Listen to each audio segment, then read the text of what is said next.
E se a história que conhecemos sobre a rebelião de Lúcifer não fosse, na verdade, o capítulo inicial da guerra espiritual no céu? Ao longo dos séculos, a narrativa tradicional apresentou Lúcifer como o primeiro e mais glorioso querubim a se levantar contra o Criador, sendo a sua queda o marco inicial da presença do mal no universo. No entanto, quando mergulhamos nas Escrituras com atenção cirúrgica, percebemos algo intrigante. A Bíblia nunca declara, de forma direta e absoluta, que ele foi o primeiro a se rebelar. O que para muitos é um fato incontestável, para outros se revela como uma hipótese construída mais por tradição e interpretação do que por afirmação explícita do texto sagrado. Essa lacuna abre espaço para questionamentos profundos, e talvez incômodos, sobre a existência de outros levantes celestiais anteriores ao de Lúcifer. O mundo espiritual, segundo a própria Bíblia, é muito mais complexo e vasto do que conseguimos compreender. Há menções a seres misteriosos, como os espíritos em prisão citados por Pedro, ou referências enigmáticas a anjos que não guardaram seu estado original descritos por Judas, o que levanta a possibilidade de que conflitos e desobediências tenham surgido em momentos distintos e sob contextos que desconhecemos. É plausível imaginar que, antes mesmo de Lúcifer arquitetar seu plano de ascensão e tentar tomar para si o trono de Deus, outras criaturas celestiais já tivessem se afastado da perfeição, talvez por motivos diferentes, talvez em dimensões ou esferas espirituais que não foram reveladas à humanidade. Isso não diminui a gravidade da queda de Lúcifer, pelo contrário, amplia o cenário e nos faz perceber que a batalha entre luz e trevas pode ter raízes mais antigas e profundas do que supomos. A ausência de um registro explícito não deve ser confundida com a ausência de acontecimentos, pois a própria natureza de Deus em revelar apenas o necessário para nossa fé pode esconder capítulos inteiros da história espiritual do universo. Assim, quando pensamos na rebelião de Lúcifer, talvez devamos nos perguntar: estamos diante do início do mal ou apenas de um dos episódios mais conhecidos de uma guerra invisível que começou muito antes do que imaginamos? E se a rebelião de Lúcifer não tivesse sido a única, e muito menos a primeira, a sacudir as hostes celestiais?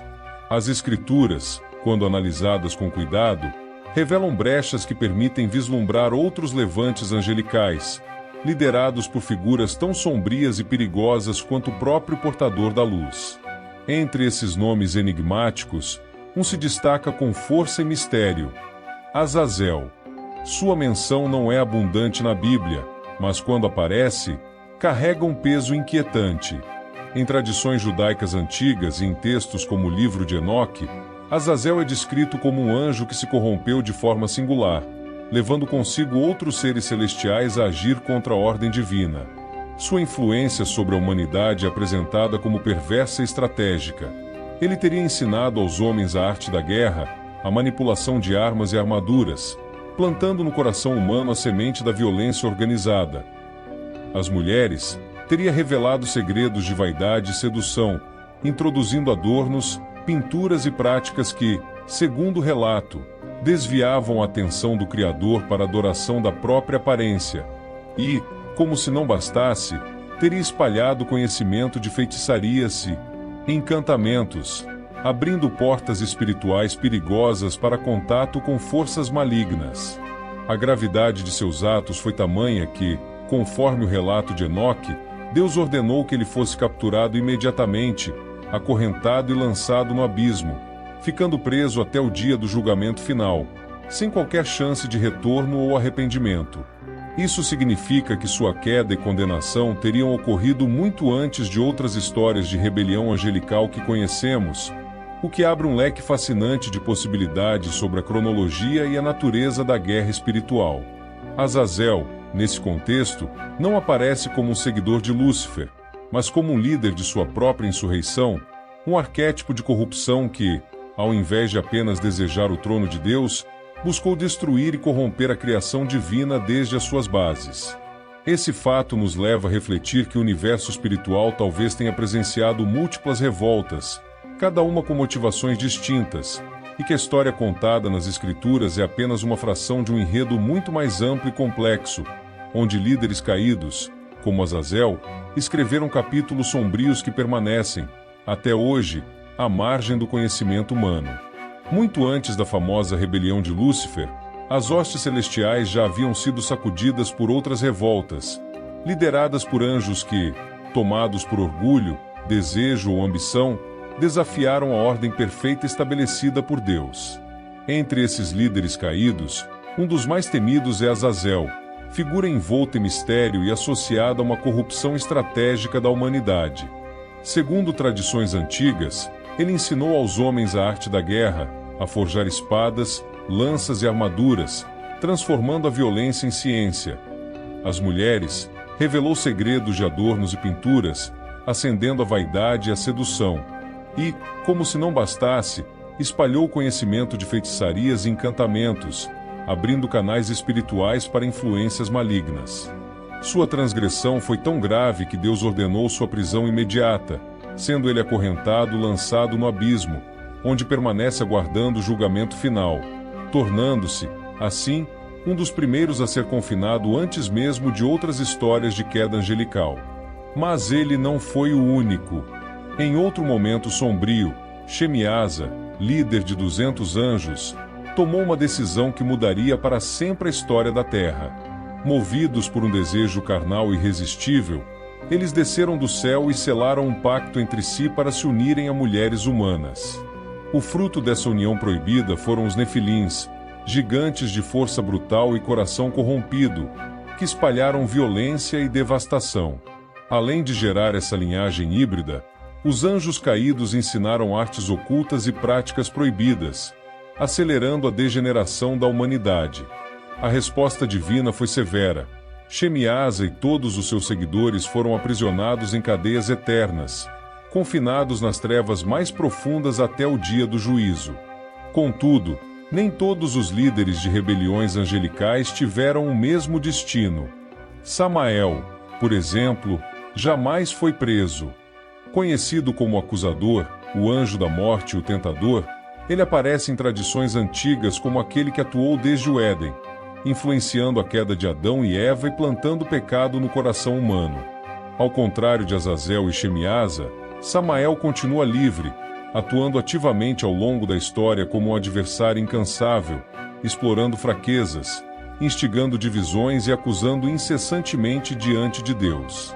Sua presença é um lembrete de que a guerra espiritual não pertence apenas ao passado, mas continua a moldar silenciosamente o destino da humanidade, mantendo-se viva até o tempo presente. Quando abrimos as primeiras páginas da Bíblia, encontramos um relato grandioso da criação, onde tudo que Deus fez é declarado muito bom, sem qualquer menção a conflitos celestiais ou a uma origem do mal no mundo espiritual. O livro de Gênesis descreve o surgimento do universo, da terra, da vida e do homem, mas não revela como ou quando o mal surgiu entre os anjos. É como se houvesse um silêncio deliberado, um espaço em branco entre a criação perfeita e os acontecimentos posteriores, deixando sem resposta a pergunta de quando e como a corrupção entrou no céu. Esse silêncio, no entanto, não significa ausência de eventos, mas sim uma revelação que viria de forma progressiva, sendo desdobrada e esclarecida aos poucos ao longo das Escrituras. É apenas séculos depois, nos escritos dos profetas Isaías e Ezequiel, que encontramos descrições mais simbólicas e profundas sobre a queda de seres celestiais. Isaías 14, por exemplo, ao falar da queda do rei da Babilônia, usa imagens que vão além do contexto humano, retratando um ser que desejou subir acima das estrelas de Deus e se assentar no monte da congregação, tornando-se o que a tradição cristã associou à rebelião de Lúcifer. Já Ezequiel 28, ao se dirigir ao rei de Tiro, descreve com riqueza de detalhes um querubim ungido que habitava no Éden, adornado com pedras preciosas, perfeito em seus caminhos até que se achou iniquidade nele.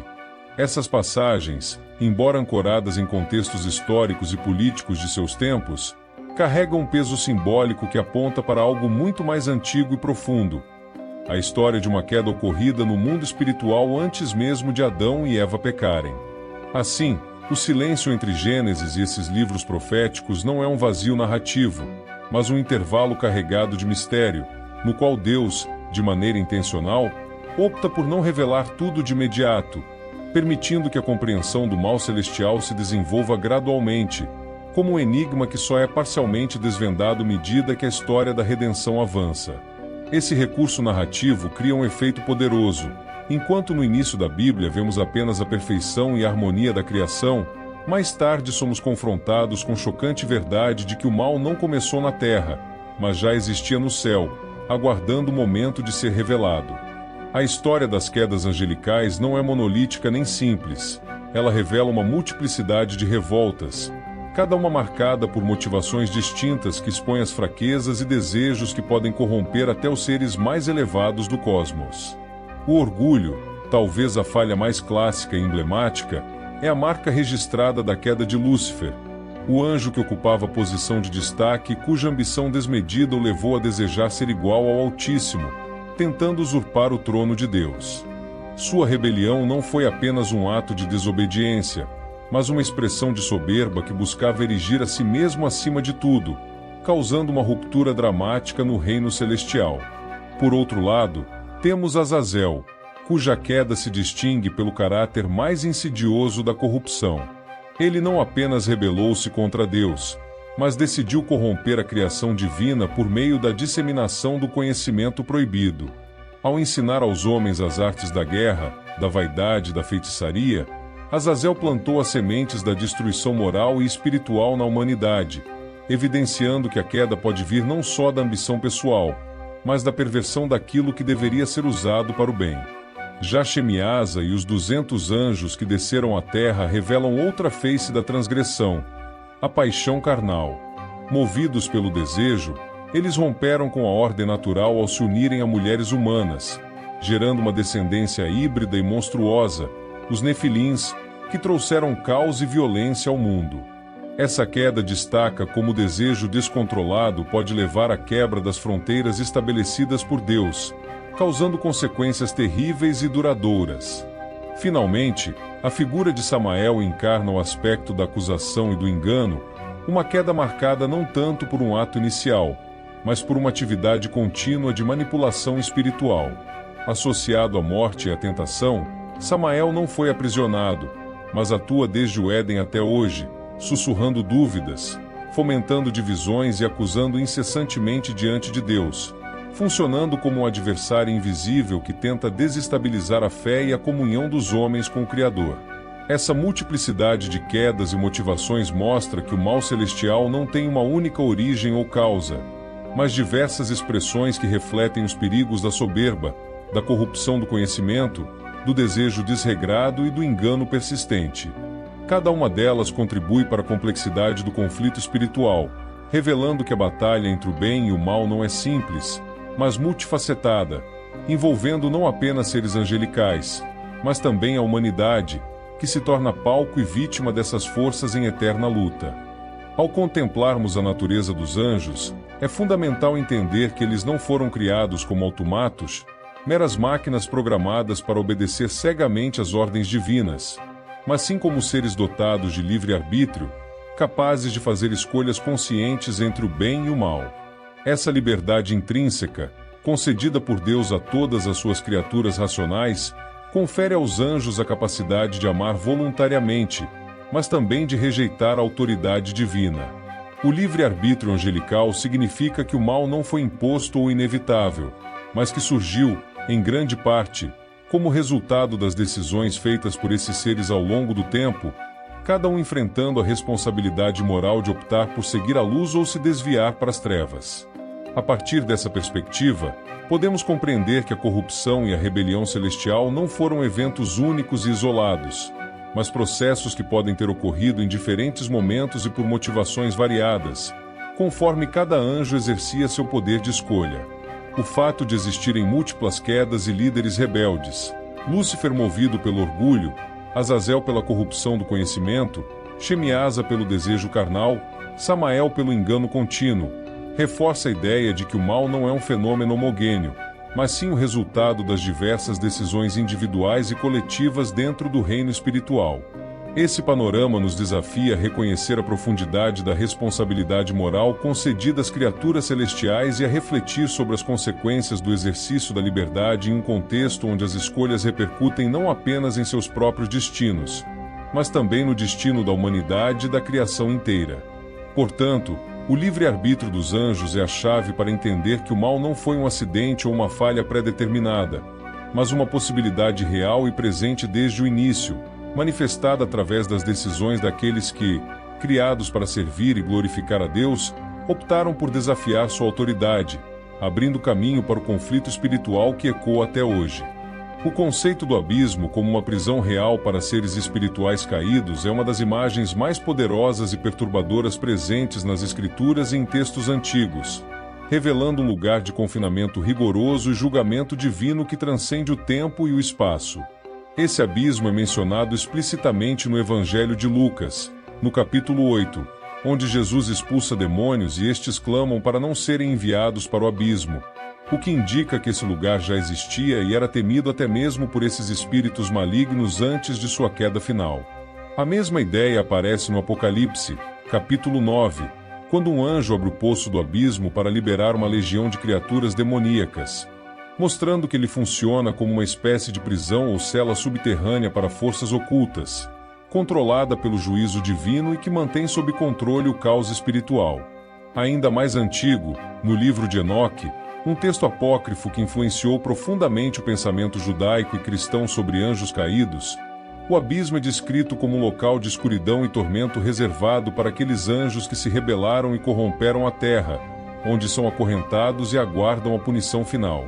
É fundamental perceber que o abismo não foi criado como uma consequência posterior ao pecado de Lúcifer ou à queda final de Satanás, mas já existia como uma realidade de contenção e justiça divina antes mesmo desses eventos.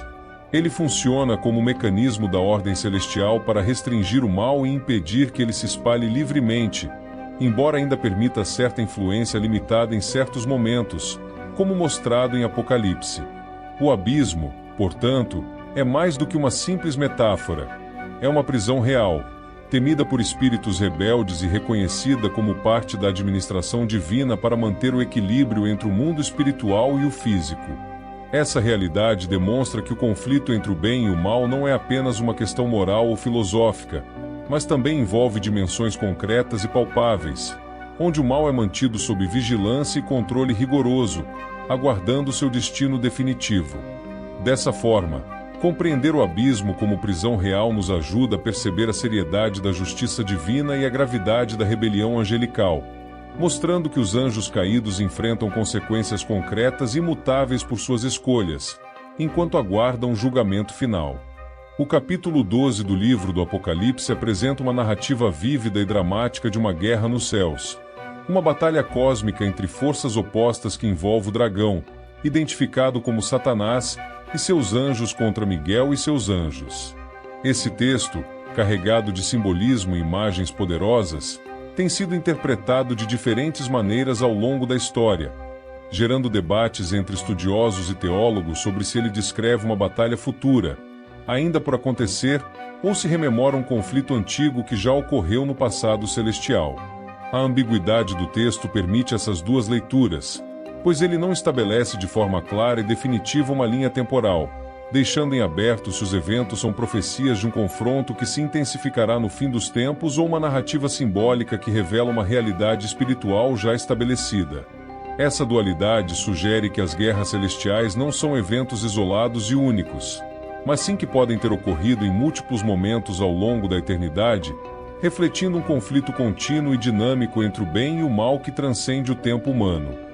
A ideia de que o mal se manifesta repetidamente em insurreições e batalhas no mundo espiritual amplia nossa compreensão da luta cósmica, mostrando que ela não se resume a um único episódio, mas é um processo constante no qual anjos e demônios, forças da luz e das trevas, estão em permanente tensão. Apocalipse 12, portanto, não apenas retrata um momento de confrontação dramático, mas também simboliza a realidade mais ampla da disputa espiritual que afeta toda a criação, indicando que a guerra nos céus é uma dimensão eterna e multifacetada da história divina. Essa perspectiva nos leva a enxergar que o mundo espiritual está longe de ser um cenário pacífico e estático, sendo antes um campo de batalha onde escolhas, alianças e rebeliões se repetem e evoluem, refletindo a complexidade da liberdade concedida aos seres celestiais e as consequências dessas escolhas. Assim, Apocalipse 12 funciona como um espelho que reflete tanto passado quanto futuro, revelando que a luta entre Deus e as forças do mal é uma constante da existência, um drama eterno que ecoa através das eras e continua a influenciar o destino do universo. A história da rebelião nos céus é muito mais complexa e profunda do que a narrativa tradicional que conhecemos. Antes de Lúcifer, houve outras quedas, outros anjos que escolheram se afastar do propósito divino, cada um com sua motivação, consequência e julgamento. Essa realidade nos mostra que a batalha espiritual é antiga, multifacetada e está muito além do que os olhos humanos conseguem perceber. Mesmo diante de tanta escuridão, a luz de Jesus permanece firme, sendo a esperança e a vitória definitiva sobre o mal. Que essa mensagem inspire você a buscar a luz, a verdade e a paz que só Ele pode oferecer. Se este vídeo tocou seu coração, não esqueça de deixar seu like para ajudar a fortalecer o canal. Compartilhe com amigos e familiares que também precisam ouvir essa mensagem.